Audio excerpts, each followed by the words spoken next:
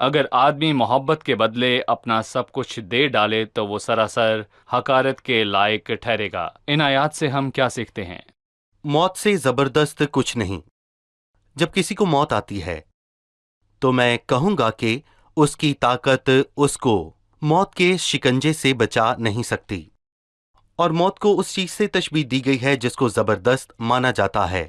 یہ زبردست ہے اور محبت زبردست ہے، اور اسی لیے محبت ہمارے لیے بے حد قوی ہے، لیکن اس کی محبت میں اس کی غیرت شامل ہے، اور وہ ہمارے لیے غیرت رکھتا ہے۔ یہ فطری ہے، اور پالوس کہتا ہے کہ میں نے ایک ہی شوہر سے تمہاری نسبت رکھی ہے کیونکہ اس نے دیکھا کہ ان کے دل مسیح کی محبت سے پھر گئے ہیں۔ مجھے تمہاری بابت خدا کی سی غیرت ہے کیونکہ میں نے ایک ہی شوہر کے ساتھ تمہاری نسبت کی ہے تاکہ تم کو پاک دامن کماری کی مانند مسیح کے پاس حاضر کروں۔ لیکن غیرت پاتال سی بے مروت ہے۔ پاتال موت اور روح کے جسم سے جدا ہونے کو ظاہر کرتی ہے، اور انسانوں کے درمیان زبردست چیز محبت اور غیرت ہے، اور خدا کی غیرت کے شعلے آگ کے شعلے ہیں، کیونکہ ہمارا خدا بھسم کرنے والی آگ ہے، اور سیلاب عشق کو بجھا نہیں سکتا۔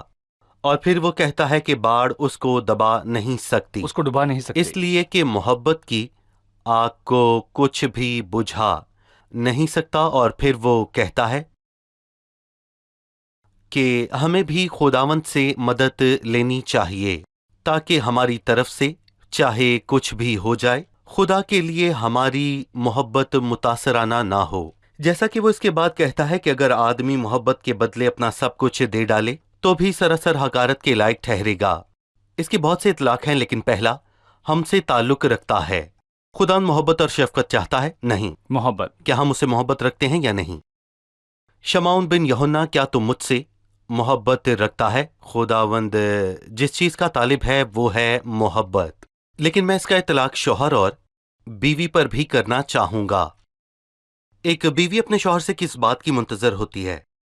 چیزوں کی یا تحفوں کی؟ یہ سب کچھ اچھا ہے، اگر آپ یہ سب کچھ دے دیں لیکن محبت کا اظہار نہ کریں تو یہ سب کچھ بے مطلب ہے۔ محبت ہی وہ شے ہے جس کی توقع خدا ہم سے کرتا ہے، اور اسی کی طلب ہمارے گھرانوں میں بھی میں کہوں گا پائی جاتی ہے۔ صحیح۔